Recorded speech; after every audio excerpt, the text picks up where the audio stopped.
Pemirsa, hindari razia parkir liar, pengemudi nekat berusaha kabur hingga nyaris menabrak petugas. Upaya kabur gagal, petugas tetap derek mobil pelanggar.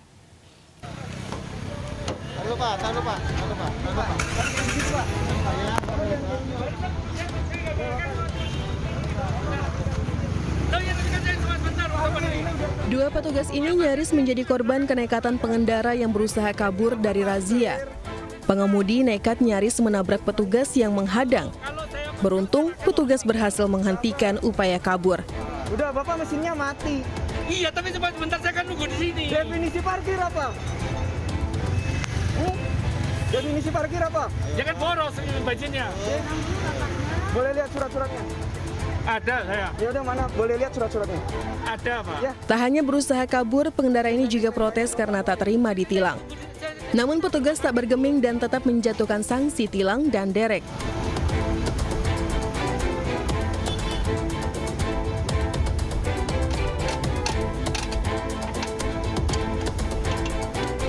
Razia dilakukan petugas dengan menyisiri kawasan Menteng hingga Jalan Keramat Raya. Hasilnya sejumlah kendaraan roda 4 masih ditemukan parkir sembarangan di atas trotoar dan bahu jalan. Seluruh kendaraan yang terjaring selanjutnya diderek dan dibawa ke halaman parkir IRT Monas untuk diproses lebih lanjut dengan sanksi denda maksimal. Dari Jakarta, Rani Sanjaya, iNews melaporkan. Polisi berhasil mengungkap praktek aborsi ilegal di Jalan Percetakan Negara 3 Jakarta Pusat. Polda Metro Jaya siang ini akan menggelar rekonstruksi klinik aborsi tersebut dan berikut laporan Lineke Utsiki. Usai tim Ditreskrimum Polda Metro Jaya berhasil kembali mengungkap kasus klinik aborsi ilegal tepatnya di Jalan Percetakan Negara 3 Jakarta Pusat pada 9 September lalu, maka hari ini tepatnya nanti pada pukul 2 siang rencananya akan diagendakan rekonstruksi. Berdasarkan keterangan dari Kabid Humas Polda Metro Jaya, Kombes Pol Yusri Yunus, nanti untuk adegan rekonstruksi ini diagendakan untuk ke-10 tersangkanya akan ikut memberagakan mulai dari tahap registrasi ataupun proses perencanaan, pelaksanaan hingga dengan pasca pelaksanaan. Kalau kita lihat adegan rekonstruksi ini tentunya nanti akan disamakan terkait dengan keterangan-keterangan yang sudah diperoleh dari tersangka. Kemudian nanti dengan bagaimana adegan peragaan sebenarnya yang terjadi di lapangan. Apakah nantinya juga akan ditemukan fakta-fakta atau temuan baru. Nanti kita akan tunggu pada saat adegan ataupun agenda rekonstruksi yang rencananya akan dilakukan langsung di TKP tempat klinik aborsi ilegal yakni di Jalan Percetakan Negara 3 Jakarta Pusat. Tidak hanya itu saja, kalau kita lihat memang untuk kasus klinik aborsi ilegal ini menarik perhatian karena sudah beroperasi sejak tahun 2017 dan total ini sudah ada lebih dari 32.000 janin yang kemudian dimusnahkan dengan total keuntungan ini mencapai lebih dari 10 miliar rupiah.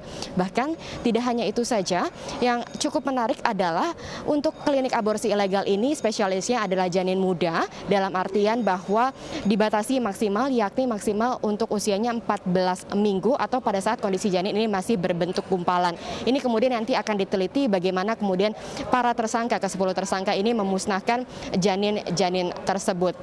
Tentunya nantinya ke-10 tersangka ini akan dikenakan pasal terkait dengan Undang-Undang Kesehatan dan sama-sama kita akan nantikan apakah akan adanya temuan ataupun fakta baru yang didapatkan di lapangan. Dari Jakarta, Lineke Utsiki, Ilham Zarkasi, iNews melaporkan.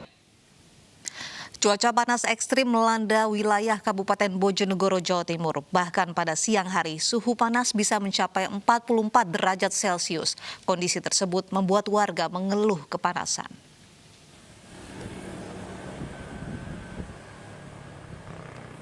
Cuaca panas melanda Kabupaten Bojonegoro, terutama di wilayah perkotaan. Pada siang hari, suhu udara di daerah ini meningkat tajam berkisar 39 hingga 44 derajat Celcius. Cuaca panas sudah dirasakan sejak sepekan terakhir. Kondisi tersebut berlangsung mulai pukul 11 hingga pukul 2 siang. Tingginya suhu udara dikeluhkan sebagian warga Kabupaten Bojonegoro. 43 derajat Celcius. Mas, kok panasnya kayak gini? Biasanya kan nggak sampai segini. Tapi beberapa hari ini, sekitar 5 hari ini kok panasnya bukan main. Ini juga warga juga gerah Mas ya. Pol Mas gerah.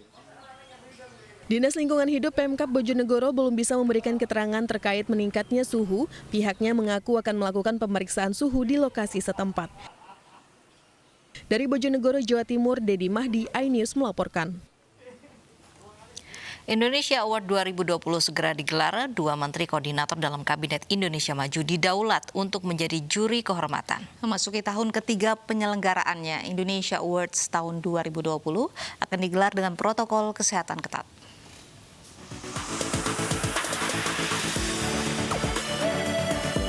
Indonesia Award menjadi ajang bergengsi pemberian penghargaan kepada lembaga pemerintah dan non-pemerintah serta perorangan atas dedikasi prestasi dan konsistensinya dalam pembangunan negeri.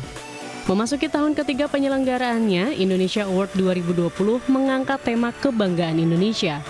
Menteri Koordinator Bidang Pembangunan Manusia dan Kebudayaan Muhadjir Effendi, Menteri Koordinator Perekonomian Erlangga Hartanto, dan Eksekutif Chairman MNC Group Haritanu Sudibyo akan menjadi juri kehormatan. Disiarkan langsung di iNews pada Rabu 7 Oktober 2020, pukul 19 waktu Indonesia Barat. Indonesia Award 2020 digelar dengan protokol kesehatan ketat.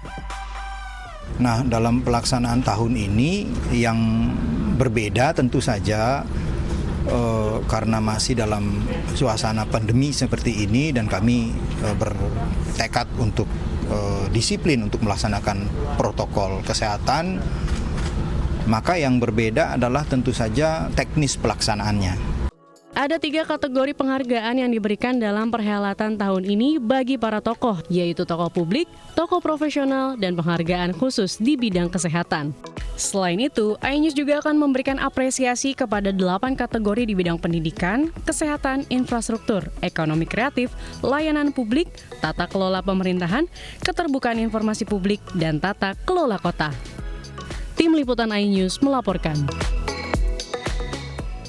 Nama bayi perempuan pasangan selebriti Gigi Zain belum dipublikasikan. iNews yang segera kembali sesaat lagi.